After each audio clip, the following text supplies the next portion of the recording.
পুলিশেরা আপনারা ভাইয়েরা আপনাদের এই পোশাকের প্রতি এমন পরিমাণ বাংলাদেশের মানুষের ঘৃণা জন্মেছে, যারা বর্তমান দায়িত্বে আছেন অন্তত পুলিশের পোশাকের কালারটা পরিবর্তন করেন।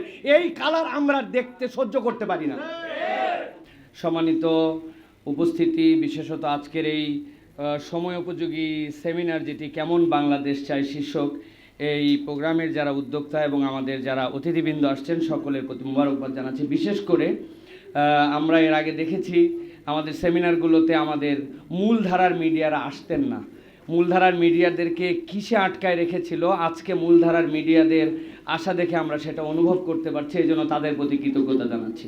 আর পুরাতন বন্ধু যারা আমাদের, তাদের প্রতি তো কৃতজ্ঞতা অনবরত থাকবে যে তাদের কল্যাণে আমাদের ভয়েসগুলো লাস্ট 15 বছর পর্যন্ত অনবরতভাবে চলেছে। সব কিছু বন্ধ থাকলেও ইউটিউব এবং ফেসবুক সহ অন্যান্য মিডিয়ার মাধ্যমে মসজিদের মিম্বারের যে প্রতিধ্বনি আমরা 15 বছর ধরে রেখেছিলাম, সেইটা কিন্তু আলহামদুলিল্লাহ একটা চূড়ান্ত বাস্তবতায় রূপ নিয়েছিল। আমি একদম সুনির্দিষ্টভাবে আজকের যে প্রস্তাবনা তার উপরে কিছু কথা বলতে চাই। প্রথম কথা বলতে চাই যে দার্শনিক কনফুসিয়াস একটা কথা বলেছিলেন যে তুমি যদি কোনো পাহাড়কে সরিয়ে ফেলার স্বপ্ন দেখো তাহলে তুমি প্রথমে নুড়ি সরানোর সংকল্প করো, কেননা নুড়ি সরানোর মাধ্যমেই তোমার পাহাড়কে তুমি সরানোর স্বপ্ন দেখতে পারো।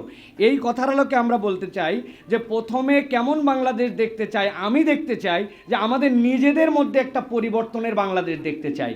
আমরা আমাদের দায়িত্ব আর কারো উপরে চাপায় দিতে চাই না, উমুকে আমার জন্য এটা করে দিবে, তুমুকে আমার জন্য করে দিবে, এইটা নয়, বরং আমরা চাই এখন থেকে আমাদের নিজেদের পরিবর্তন দরকার, যেই পরিবর্তনের মাধ্যমে আমরা প্রত্যেকে শপথ নিতে পারবো যে আমি আসলেও একটা পরিবর্তন চাই। আমি নিজে বলি রাস্তাঘাট পরিষ্কার থাক, আমি পানের চিপ সব জায়গায় ফেলি, আমি আমার টিস্যু পেপারটা যেখানে সেখানে ফেলে দেয়, আর বলি আমি পরিষ্কার পরিচ্ছন্ন বাংলাদেশ চাই। এটা আমাদের দরকার নাই।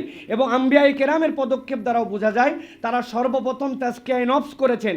নিজের পরিবর্তন না থাকলে, ভেতর থেকে সৌন্দর্য না আসলে এই সৌন্দর্য টেকসই কখনো হয় না। সুতরাং এটি আমাদের প্রথম পরিবর্তনের জায়গায় দেখতে চাই। দ্বিতীয় যেটি আমরা দেখতে চাই সেটা হচ্ছে, খুব ভালো করে খেয়াল করেন, অর্থনৈতিক পরিভাষায় একটি কথা আছে, সেটি হচ্ছে ডেমোগ্রাফিক ডিভিডেন্ড। ডেমোগ্রাফিক ডিভিডেন্ড মানে কি? কোনো জাতিগোষ্ঠীর যখন সর্বোচ্চ সংখ্যক মানুষ কর্মসক্ষম থাকে তখন সেটাকে বলা হয় ডেমোগ্রাফিক ডিভিডেন্ড। এখন বাংলাদেশে আলহামদুলিল্লাহ এই মুহূর্তে সবচেয়ে বেশি কর্মক্ষম মানুষ, তরুণ সমাজ এখন আমাদের সবচেয়ে বেশি। সুতরাং পরিবর্তনের পাথও এখন আমরা নিতে পারি, যেটার মাধ্যমে আমরা সামনের দিকে ইনশাল্লাহ পরিবর্তন করার জন্য চেষ্টা করতে পারি। 3 নম্বর যেটা আমাদের জন্য গুরুত্বপূর্ণ সেটা হচ্ছে রাজনৈতিক স্থিতিশীলতা। ভালো করে জানতে হবে যে আমাদের দেশ চালায় কিন্তু রাজনীতিবিদরা। আমরা মনে করি ডিসিএসপি অনেকে দেশ চালায়, কিন্তু এই জায়গায় যদি টেকসই এবং সঠিক পরিবর্তন না হয়, সেই আগের পচা মানুষের রাজনীতি যদি থাকে তাহলে আমাদের জন্য কোনো পরিবর্তন হবে না।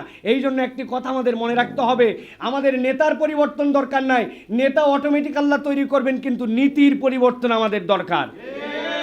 এরপরে আমি সুনির্দিষ্টভাবে আপনাদের কাছে 5টি বিষয় বলবো যে কেমন বাংলাদেশ চাই। এক্ষেত্রে 5টি বিষয় 5 মিনিটের মধ্যে শেষ করার জন্য চেষ্টা করব। 1 নম্বর, আইনের শাসন চাই। আইনের শাসনের অন্যতম একটা দিক হচ্ছে দায়িত্বশীলকে নাগালের মধ্যে পাওয়া। প্রধানমন্ত্রী, রাষ্ট্রপতি তারা এমন এক কবজার মধ্যে থাকবেন, কোনোদিন তাদেরকে দেখবে না। জীবনে বাজার করার জন্য আসে নাই, জীবনে বাংলাদেশের হাসপাতালে ট্রিটমেন্ট নেওয়ার জন্য আসে নাই। তার বাজার কে করে, বাজার অন্যদের হুঁশ নাই তার। এই জন্য যারা দায়িত্বশীলতার জায়গায় থাকবেন, সপ্তাহে 2 দিন তাদেরকে বাজারে আসতে হবে, আইন করতে হবে। ডাক্তার প্রেসক্রিপশন করে রেফার করার আগ পর্যন্ত বিদেশে কোনো ট্রিটমেন্ট চলবে না, স্থানীয় হাসপাতালে তার ট্রিটমেন্ট নিতে হবে। এটা যদি আমরা করি, এই মানুষগুলো তখন দায়বদ্ধতার জায়গায় আসবেন। সুতরাং আমরা এটা বলবো, আইনের শাসনের এটা অন্যতম দিক। সাথে সাথে বলবো, পুলিশেরা আপনারা ভাইয়েরা আপনাদের এই পোশাকের প্রতি এমন পরিমাণ বাংলাদেশের মানুষের ঘৃণা জন্মেছে, যারা বর্তমান দায়িত্বে আছেন অন্তত পুলিশের পোশাকের কালারটা পরিবর্তন করেন। এই কালার আমরা দেখতে সহ্য করতে পারি না। 2 নম্বর, এই কালার পরিবর্তন করলে হবে না, কেবল পুলিশের ভিতর থেকে আমাদেরকে পরিবর্তন করতে হবে। এই জন্য এটা হচ্ছে দ্বিতীয় বিষয় আমাদের জন্য। 3 নম্বর বিষয় যেটা বলবো সেটি হচ্ছে দুর্নীতি দমন। দুর্নীতি দমনের ক্ষেত্রে জবাবদিহিতা না থাকলে কখনো দুর্নীতি দমন হয় না। যেই দুর্নীতি দমন কমিশন আমরা দেখেছি, এই দুর্নীতি দমন কমিশন সবচেয়ে বড় দুর্নীতিবাজ, যারে মন চাইছে তারে তারা ফাঁসাইছে দুর্নীতিতে। সুতরাং এইরকম সর্ষের ভিতরে ভূত, এই সর্ষা দিয়ে ভূত তাড়ানো যাবে না, ঠিক কিনা? এই জন্য আমরা বলবো দুর্নীতি দমন করতে চাইলে জবাবদিহিতামূলক আমাদের জন্য একটা সংস্কৃতি দরকার। এরপরে তৃতীয় যে বিষয়ের কথা বলবো সেটা হচ্ছে নৈতিক শিক্ষার পরিবর্তন। শিক্ষা ব্যবস্থাতে যেভাবে রন্ধ্রে রন্ধ্রে, আমরা এর আগেও সেমিনার করেছি, সেই শিক্ষা ব্যবস্থা রন্ধ্রে রন্ধ্রে যে পচন ঢুকানো হয়েছে, এটার থেকে বের না হলে জাতি কখনো পরিবর্তিত হতে পারে না। এক্ষেত্রে আমার ক্ষুদ্র একটি পরামর্শ আছে, সেটি হচ্ছে ধর্মীয় অনুশাসন মেনে আমাদের নৈতিক শিক্ষা আমাদেরকে দিতে হবে। কোনো ধর্মের উপরে কোনো ধর্মের শিক্ষা চাপাই দেওয়া যাবে না। বলবেন বিষয়টি কীরকম? আমি যদি ছোট্ট একটু ব্যাখ্যা করি। ইসলামী অনুশাসনে একজন মেয়ের জন্য হিজাব, একজন মেয়ের জন্য পর্দা পর্শিদার বিধান আছে, কিন্তু হিন্দু ধর্মে কিন্তু এই বিধানটা নাই। সুতরাং আমি যদি ইন জেনারেলি এটা চাপাই দেই তাহলে অন্যায় হবে। এই জন্য ধর্মীয় অনুশাসন মেনে আমাদেরকে সেই শিক্ষা কার্যক্রমেতে আগাতে হবে। ইসলাম কখনো সমকামিতাকে সমর্থন করে না, এলজিবিটি কিউকে সমর্থন করে না। আপনি মুসলমানের অধিকাংশের দেশে এই শিক্ষা ব্যবস্থা চালু রাখবেন, আবার মনে করবেন সমাজ পরিবর্তন হবে, রাষ্ট্র উন্নত হবে। এটা কখনো সম্ভব নয় এবং বাংলার জনগণ এটা মেনেও নিবে না। এটা অগ্রিম আমরা বলে রাখলাম। এলজিবিটি কিউ, সমকামিতা এই শিক্ষা ব্যবস্থায় থাকতে পারে না। এখান থেকে আমাদের প্রহসনমূলক শিক্ষা ব্যবস্থা সংস্কার করতে হবে। চতুর্থ বলবো খাদ্য নিরাপত্তা। এখানে বুকে হাত দিয়ে বলেন, এই দেশে এক গ্লাস পানি আমরা একদম নিশ্চিন্তে খেয়েছি, এরকম আমরা কেউ বলতে পারবো না। আমাদের ভয় লাগে, রাস্তাঘাট সব জায়গাতে খাবারে বিষ, দুর্নীতি। সুতরাং আমি আমার বাংলাদেশকে দেখতে চাই যে আমার খাদ্যে আমার কোনো বিষ থাকবে না, আমার খাদ্যে কোনো মরণ কিছু যুক্ত হবে না। এক্ষেত্রে আমাদের জন্য খুবই গুরুত্বপূর্ণভাবে উদ্যোগ নিতে হবে। সর্বশেষ একটি বিষয় বলতে চাই, সেটি হচ্ছে পরামর্শের ভিত্তিতে আমাদের রাষ্ট্র গঠন করতে হবে। পরামর্শ যদি না থাকে তাহলে কেবলমাত্র যদি মনে করে দায়িত্ব যে পাইছি আমি সব বুঝি আর কেউ কিচ্ছু বুঝে না, এই আমির বোঝাতে কিন্তু এই সব তরি ডুবে গেছে। আমি একটা কথা বলেছি, একটা কথার ভুলে আর একটা কথা না বলাতে কিন্তু এই পরিবর্তন। আমি আর উল্লেখ করতে চাই না, আপনারা ভালো করে বুঝে নেন। একটা কথা বলার ভুলে আর একটা কথা না বলার কারণে আজকের এই বাংলাদেশ আমরা পেয়েছি। সুতরাং আমি সব বুঝি, ক্ষমতা পাইলাম, পরামর্শ নিব না, এটা হতে পারে না। পরামর্শের ভিত্তিতে আমাদের এই দেশকে গঠন করতে হবে।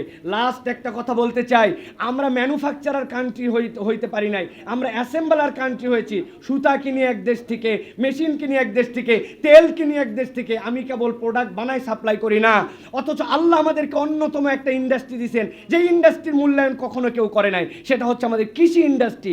আমাদের কৃষকদের দিকে নজর দিতে হবে, সিন্ডিকেট ভাঙতে হবে, কৃষককে সম্মান করতে হবে। আল্লাহ প্রদত্ত এমন এক দেশ যেখানে একটা বীজ ফেলতে দেরি, সেখানে গাছ উঠতে দেরি হয় না। সুতরাং এটাতে আমাদের নজর দিতে হবে। 30 সেকেন্ড বলতে চাই, আল্লাহর দেওয়া সফলতার একটা সূত্র আল্লাহ সূরা মায়েদার মধ্যে বর্ণনা করেছেন। সেই সূত্র হচ্ছে, তোমরা যদি সফল হতে চাও, আল্লাহ বলছেন ইয়া আইয়ুহাল্লাযিনা আমানু ইন্নামাল খামরু ওয়াল মাইসিরু ওয়াল আনসাব ওয়াল আজলাম রিজজুম মিন আমালিশ শাইতান। যেই দেশের মধ্যে মদ মাদকতা থাকবে ওই দেশ কখনো উন্নত হতে পারে না। আমার তরুণ সমাজকে হেফাজত করার জন্য পাড়া মহল্লা থেকে আইন করে সকল মদের বার, মাদকতা, চোরাচালান, সিন্ডিকেট চিরতরে বন্ধ করতে হবে। আল্লাহ রাব্বুল আমিন আমাদেরকে এই সুনির্দিষ্ট প্রস্তাবনার আলোকে আমাদের দায়িত্বশীলদেরকে পরামর্শ গ্রহণ করে একটি ইনসাফ আদল ভিত্তিক রাষ্ট্র কায়েম করার তৌফিক দান করেন। ওয়া মা তৌফিক ইল্লা বিল্লাহ। আসসালামু আলাইকুম ওয়া রাহমাতুল্লাহি ওয়া বারাকাতুহু।